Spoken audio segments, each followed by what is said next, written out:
வாழ்க வளமுடன். இன்றைக்கி ஒரு அற்புதமான டீடாக்ஸ் ரெசிபி பற்றி தெரிய வந்துச்சு.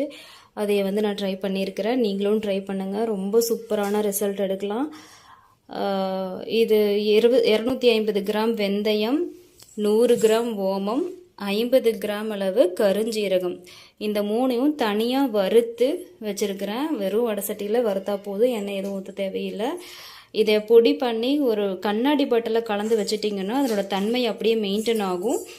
டெய்லியும் ஒரு டீஸ்பூன் அளவு வெதுவெதுப்பான தண்ணியில் கலந்து நைட்டு தூங்குறதுக்கு முன்னாடி இதை குடிக்கணும். இதை குடித்ததுக்கப்புறம் வேறு எதையும் சாப்பிட வேண்டாம்.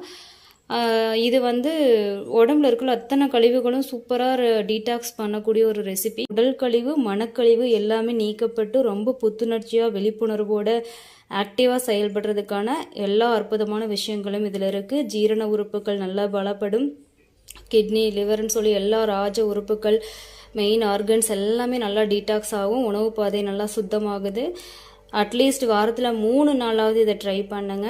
டெய்லியும் குடித்தா நல்லது தான். தாராளமாக ட்ரை பண்ணலாம். சைடு எஃபெக்ட் எல்லாம் எதுவுமே கிடையாது. ரொம்ப நல்ல ரெசிபி. மெடிக்கல் காம்ப்ளிகேஷன்ஸ் இருக்கிறவங்க டாக்டர்கிட்ட கன்சல்ட் பண்ணிட்டு பண்ணுங்கள்.